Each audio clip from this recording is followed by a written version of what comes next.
They are such a common sight on the nation's highways that they're almost taken for granted. Trucks, tractor-trailers, and vans hauling everything from fuel, food, and automobiles to that latest same-day delivery from an online retailer. Every day, 54 million tons of goods move across our nation, enough to fill hundreds of football stadiums. These goods and merchandise may travel by rail, air, and water along the way, but trucks remain the primary mode for hauling freight, moving 64% of the tonnage in 2015 and nearly 70% of the value. The nation's interstate and local roads are how final goods get to the people.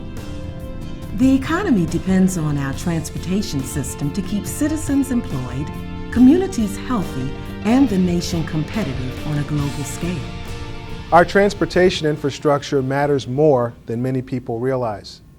In fact, it's one of the key drivers of our economy. To give you an example, in 2014, at our ports alone, $1.7 trillion worth of U.S. goods moved through our nation's ports. Or even as Scott Davis, the former CEO of UPS, has told me, 5 minutes saved or lost in shipping packages can mean the difference of $100 million. However, our systems are currently taxed, and in the coming years, we're going to be at a significant transportation and infrastructure deficit.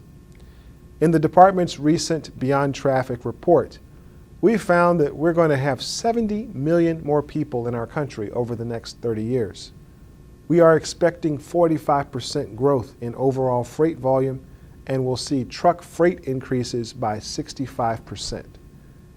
Fortunately, Congress has passed a new bill called the FAST Act to close part of this deficit, but we are still left with a massive gap to fill. And we don't have the luxury of being single-minded in trying to fill this gap. We need to take an all-of-the-above approach. The looming increase in people and freight will require additional capacity on the nation's highways and railroads, at ports and airports, and through pipelines, and improvements to multimodal connections to move freight efficiently and keep our economy growing.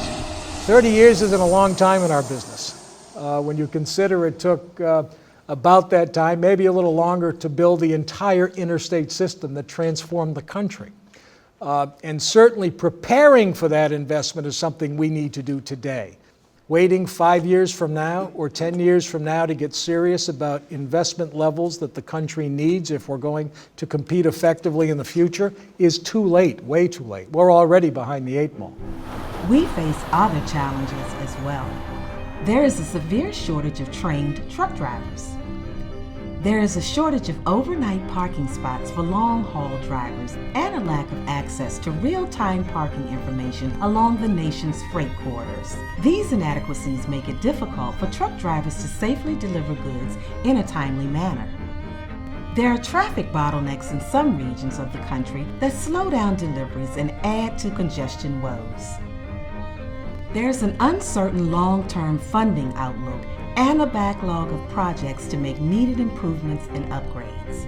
And there is a continuing growth of e-commerce and major technological advances that are generating new and greater freight activity. I see in the future, in the immediate future, that internet orders are going to overtake deliveries to commercial establishments as the bulk of the freight.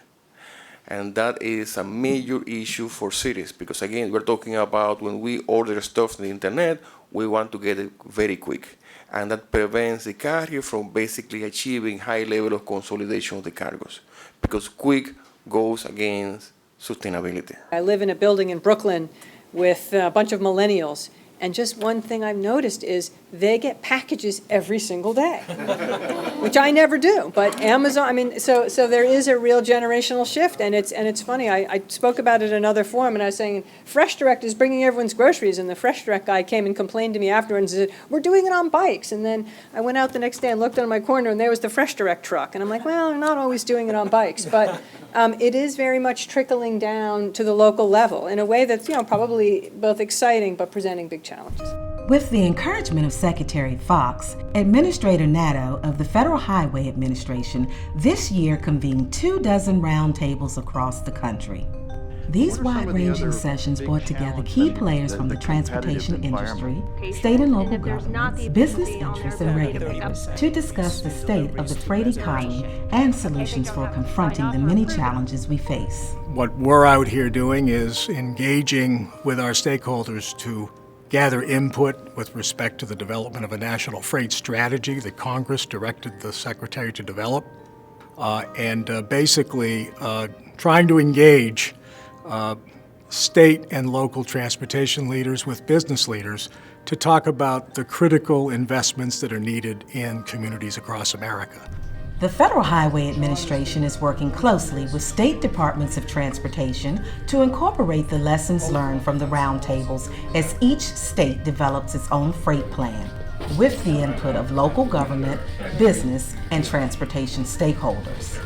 Along with new programs under the Federal FAST Act, which offer the first formula and grant funds dedicated for freight improvements, these state freight plans will be essential tools for coordinating infrastructure projects and improving connectivity locally, regionally, and nationally to keep the nation's freight economy moving forward.